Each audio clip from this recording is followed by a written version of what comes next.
Greetings, Ohio Valley. This is Dan Lima with OSU Extension from Belmont County. And this is Karen Cox from WVU Extension in Ohio County. Thanks for tuning in to Extension Calling, your source for research-based information for the farm, garden, and home.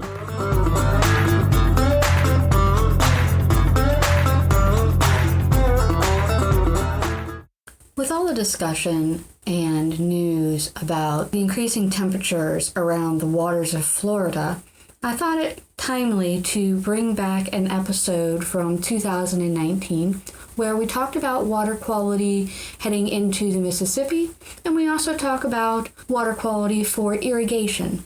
The original show has been edited to remove information about times for the implementation of the Food Safety Management Act, as much has changed from 2019 to 2023. We hope you enjoy the show, and we'll be back to recording next week.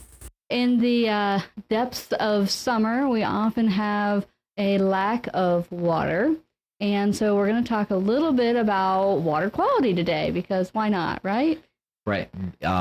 One of the number one initiatives from Ohio State Extension, for sure.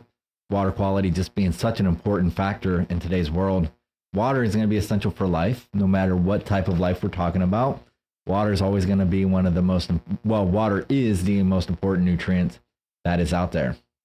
Right, and there are a lot of things. When you're looking at water, there are a lot of things that go into whether or not it's good water or not. And some of those things could be bacterial, microbial. So what you're saying is irrigation water you could wash your vegetables with, is important for human safety. Well, yes. And so you have under the Food Safety Management Act, you have agricultural water and you have post-harvest water. So post-harvest water is any water that touches your person or your produce after it's been harvested. And that always has to be potable. There are no exceptions. Agricultural water, which is used for irrigation, there are some nuances involved. And basically, the whole goal is to reduce the risk of contamination of the foods that we eat. We all want that, and we're all working towards that. But the main goal is to reduce that risk. And so, especially for the vegetables that we consume raw, things like lettuce and tomatoes. That's right. So there's a whole list of vegetables that are commonly consumed raw, and those are the only vegetables that are considered covered produce under the Food Safety Management Act. So covered produce doesn't necessarily mean it's grown under cover. It just means it's covered by the act. I don't like the wording that they chose, but that's what we got. But now there's also non-covered produce are foods that are not commonly consumed raw. That doesn't mean they are never consumed raw, but it means they're not commonly consumed raw. For example, potatoes. Potatoes are not commonly consumed raw, but I know a lot of people that eat raw potatoes. So it all kind of balances out, and you just have to go to the guidebook to find out if the production that you have is considered covered produce. But that can be a whole show in and of itself. And we wanted to focus more on the broader aspects of water quality. I just wanted to kind of throw that out there in the beginning. So if you irrigate, there are some really big issues you need to manage and maintain and at least be aware of when you are using irrigation water. And the number one thing is just like soil, it's pH. pH is a huge impact on how well your nutrients will dissolve in the water for drip irrigation, how well your pesticides will act in the water, whether or not your fungicides will work, whether or not you're killing all the microbes that you are trying to spread out if you're trying to use some of those biotic controls. Use your irrigation water actually negating their ability to survive. So we're going to talk a little bit about that. And then, of course, we always have to talk about the potential over-fertilization of land causing runoff when rainwater hits it. And that's Ohio's, well, it's not just Ohio, too. So we're looking at, there's part of West Virginia that's in the Chesapeake Bay region, and then there is part of most of West Virginia, which is not, but we feed mostly into the Mississippi River. And I will tell you that there are going to be pushes for that. When we start to see more algae blooms, more toxic algae blooms, we really need to make sure that we're doing everything we can to help monitor that. You want to talk a little bit about what's going on in Ohio right now? Yeah, and I just want to add a little bit more to what you were saying in terms of West Virginia and Ohio. nutrient runoff, which you were saying about having those nutrients go into our water bodies, Chesapeake Bay gets a lot of attention. There's a lot of farmland in that area. And there's a lot of money going into that project too, which is something that we don't really have to benefit our monitoring systems. But the Mississippi, yeah, you're right. The Mississippi is fed by the Ohio River. It's fed by everything coming out of pretty much St. Louis east to a certain point. Yes, St. Louis to Ohio. Pretty much all those water bodies just kind of trickle down into the Mississippi River, which then dumps into the Gulf of Mexico, where we do have a lot of problems with nutrients. And most nutrient influx into our water bodies are typically associated with big farming, a lot of row crops. That's not the only reason why we have nutrient flow into our water bodies, but there is that association. So you're talking about West Virginia, not a whole lot of big agriculture in terms of corn and beans going on in the western side of West Virginia. So it doesn't often get all that attention that Ohio would get for water nutrient flow into water bodies. Right. Yeah. Just because of our topography, we're not really suited for large row agriculture. There are some counties that do large row agriculture and that are very successful at it. But for the majority, when you're looking at our steeper counties, you're looking at more livestock production, just simply because of the topography. But that still has nutrient management stipulations on its own. And we are all, everyone's working together, and we're even trying to reach out to the homeowners and trying to make sure that they're not over fertilizing their lawns and causing runoff through that method as well. Yeah, and I'll say that Western West Virginia and Eastern Ohio aren't that different in terms of agriculture. A lot of cow-calf, produce, not the big corn bean agriculture we see in the western side of the state. Let's take Toledo, for instance. Lake Erie, and then you had Toledo. You had a nutrient influx into Lake Erie, and then you had 500,000 people without water in 2014. That was a huge problem. The idea is that you have nutrients going into water bodies, shallow water, warm water. You have the growth of blue-green algae, also known as cyanobacteria, that produce a toxin called microcystin that is potentially fatal.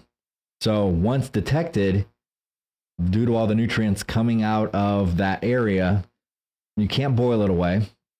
And nobody could touch that water. Nobody could drink that water, use it for anything for a few days. I don't remember exactly how many days, but days. Imagine that, days without water. National Guard had to be called. Bottled water had to be shipped in and given to 500,000 people for water use. We had in Ohio River, now a little bit more local, we had a huge algae bloom the following year. So it's not just big ag causing this problem, but it is an influx of nutrients from various sources. Right. And you also have to consider that it's not just the influx of nutrients that's causing these more frequent blooms. The water itself is warmer. We have fewer forests covering the streams, the smaller feeder streams. And so therefore that water is warmer going into the bigger ones. And so when you're looking at the more frequent rainfalls that we've had, the higher intensity of the storms this past year, there's a huge influx of water that goes in. It takes a large quantity of soil with it when it comes because of the intensity. And so all of those things are going to increase your turbidity in the water. It's going to cause the water to heat up a little bit more and not release the heat as easily.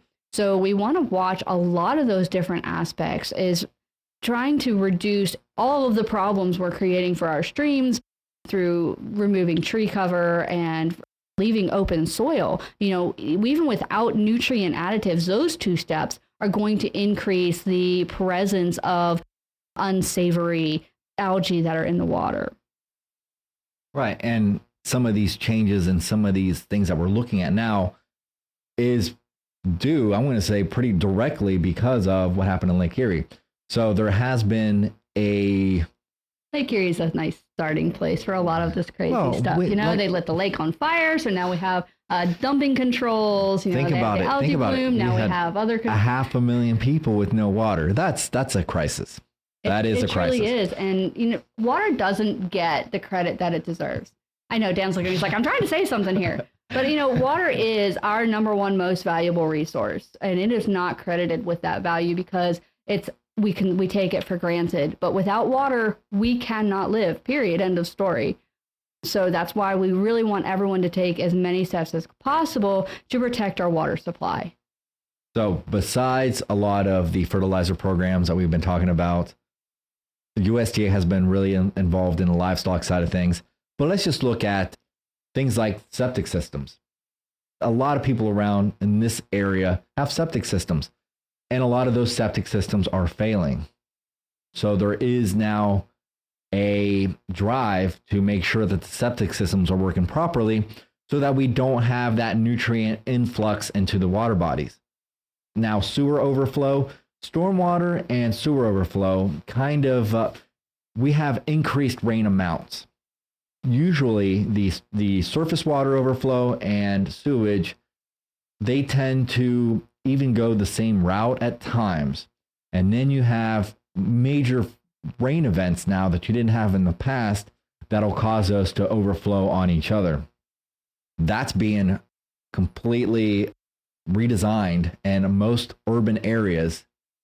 Now, wetlands around Lake Erie were kind of the filtering kidneys for nutrients coming off the land, and so that they would be filtered out before they got into the lake. Those are all being drained with drainage tiles and things like that. So there is kind of this initiative to have wetlands present in various areas.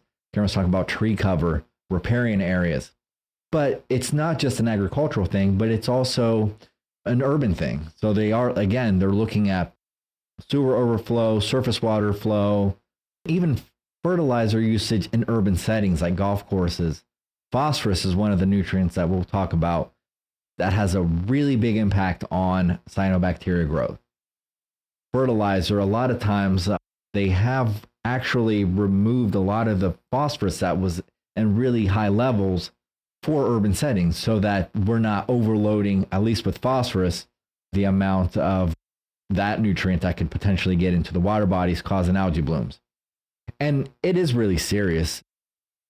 Just a few days ago on the news, they were talking about an event in Texas where they had a algae bloom. So the cyanobacteria, the water was green. It doesn't sound as scary. No, I mean, it sounds, when I say green water, a lot of people are like, ooh, that's gross. But it's not always noticeable. When we talk about ponds and things, they're usually a darker color. But there was a cyanobacteria algae bloom. The water was green. Dogs were just playing in it, and these dogs ended up dying within a matter of, if it wasn't 24 hours, it wasn't long after that.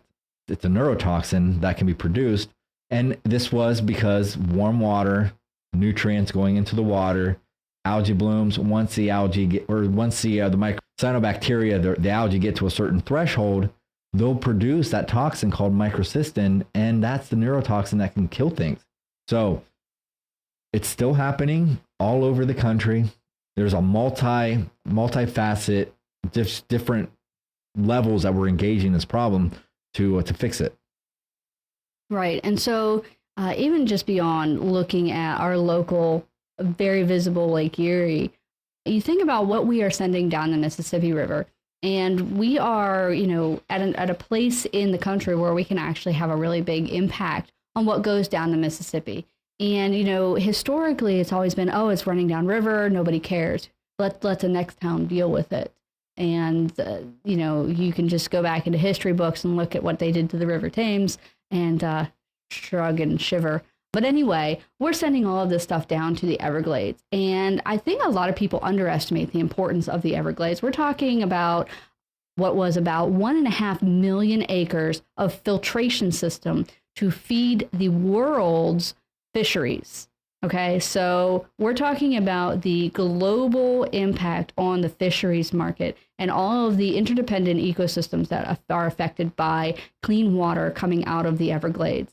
Now, with development in Florida, we've seen a loss of about half of that acreage of just marshland that's designed to filter out all of these nutrients. And so what we're seeing is decreases in fish production. We're seeing decreases in coral reefs and changes in those. Now, this is all not, there are a lot of multiple things going into it, but we have to start with, we have a smaller filter that we're working with. And so therefore, we need to reduce as much as possible the amount of things that this area needs to filter out. All right. So from the perspective of, as agriculturalists, we already do a lot, but there's always something else that can be done. So if you're looking at it on a micro scale and you're looking at the nutrients in your water system and what they could be doing to your irrigation system, that kind of hits a little closer to home. And sometimes it's a little easier to digest when we bring it down to that really small level.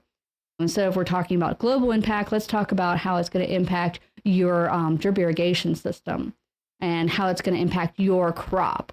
So if you're starting with a pH that is fairly low, and our rainwater actually has between, I believe it was last measured between 4 and 5.5 pH. So it's pretty acidic. And we all know that acid dissolves minerals. So if you are collecting rainwater, we all know that. Well, I would hope we all know that. But anyway, if you're collecting rainwater on a roof, and let's say that you have the old-fashioned copper piping in your gutters, for the old-fashioned box gutters were all lined with copper. Well, when acid rain hits that copper, it's dissolving the copper, and copper can become a toxin for you and for your plants. So it's really important to know what surface you're running that water off of when you are collecting your rainwater for production. Rainwater can be great for irrigation systems, but you do have to know what's in it. Or even from beyond the point of, is there any E. coli 0157 in it? What are the total coliform forming units that are in it? And those are things you need to know for your agricultural water food safety perspective. But not only that, but drinking water. But yeah, so, and when you're looking at just drinking water, let's say you're using city water, because that way all of your water is potable and you don't have to worry about a lot of those food safety things. So there's a lot of things in city water that don't do great things for your plants either. For instance, chlorine. Chlorine is basically a biocide. It's used to kill bacteria and microorganisms that can make people sick. Like in your swimming pools. Like in your swimming pool, right. But when you are looking at using a chlorinated water, you could be killing off a lot of the beneficial bacteria and microorganisms that are in your soil. So if you're an organic grower, that could be fairly detrimental, because a lot of the organic growers are trying to encourage those microorganisms to grow. So there are steps you can take to reduce the chlorine and chloroamines that are in city water before you go through your irrigation system. Hardness is also an issue, mostly because when you have calcium and magnesium at high levels in your irrigation system, it's actually going to cause clogs.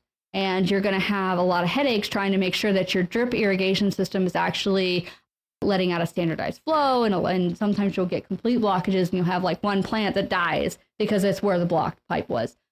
So there are ways to reduce your hardness. But when you're looking at hardness, you also need to pay attention to the sodium levels. So if you have a high sodium level in the water, because let's say you're recycling your greenhouse water and you're reusing it so that you don't have to re-add the same nutrients over and over again, well, you can get an increase in your sodium content of the water. Now, let's say you have a low calcium and magnesium in your water, or you have a low hardness, but a high sodium content. That actually is going to affect the clay particles in our soils, and the sodium is going to replace the calcium and magnesium in the soil. And that actually can cause some structural issues where it's going to decrease your permeability over time. Your organic matter is going to precipitate out, and it can be very detrimental. So it's really important to test your water before you're running it through your irrigation system. At least once a year, do a water test. And if you are using cost-shared money for an irrigation system, you are supposed to be doing a water test. Things you should be testing for include your pH, your total alkalinity, your carbonates and your calcium and bicarbonates, electrical conductivity, your total dissolved solids, which will come back as TDS, boron, chloride, calcium, magnesium, sodium, hardness. There's a lot of these different things. You're like, why do I need to test all of this stuff? Well, because each of these different things has a pretty big impact on your production. Let's actually skip ahead here to the nitrates and the phosphorus. All right. So nitrates and phosphorus, those are going to be typically your agricultural chemicals. We talked about ag runoff, for instance. Nitrates found in runoffs from agriculture. The nitrates, so that's NO3, has a negative charge, can vary significantly throughout the year. If you have a concentration of nitrate that is above 5 milligrams per liter, it may indicate that kind of problem. We're talking about irrigation water specifically for this. And nitrates, even on a human scale, that could be very dangerous. High quantities of nitrates in untreated water can negatively affect the later stages of flowering. So it's going to affect the plants, too high nitrates, but also, as far as human consumption, that's very dangerous. That can cause a lot of health problems, especially with children. So one of the things that the health department does test for is what you were saying, coliform, E. coli, as well as nitrates, because talking about the algae blooms and stuff like that, nitrates specifically will affect humans as well. So the blue baby syndrome is directly linked to nitrates. So that is something that is going to be very important and make sure that you don't have high levels of. And nitrogen is one of those mobile nutrients that is going to move with the water.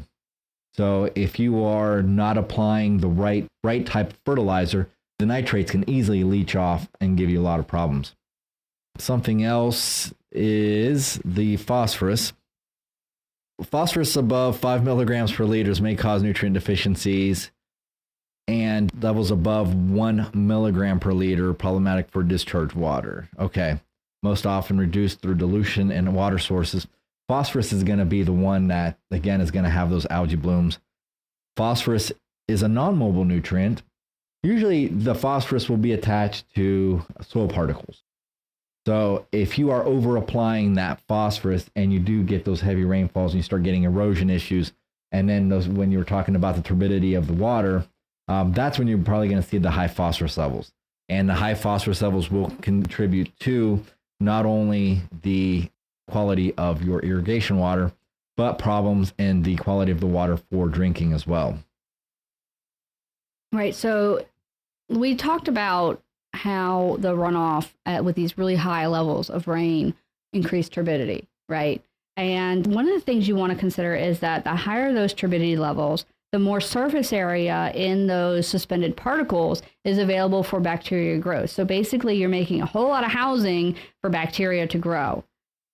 So you want to make sure that for your irrigation water, it's fairly clear, because not only are those soil particles going to clog your emitters, they're also going to increase the potential for bacterial growth in the water just by creating more housing, so to speak. So when you're looking at your water, we do recommend that you test it fairly frequently, at least once a year for food safety things. That's going to be a little bit more specific, especially if you're going for GAP certification versus FSMA certification, which isn't really a certification, it's just a law. There's a lot of variances. So right now we're still just sticking with the basic parameters for irrigation water.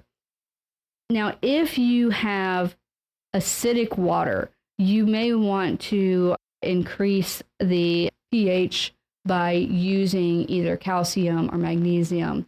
But if you have too much calcium and magnesium in your water already, there's some other risks associated with that. So for example, calcium's not such a big deal. It's just basically going to clog your emitters.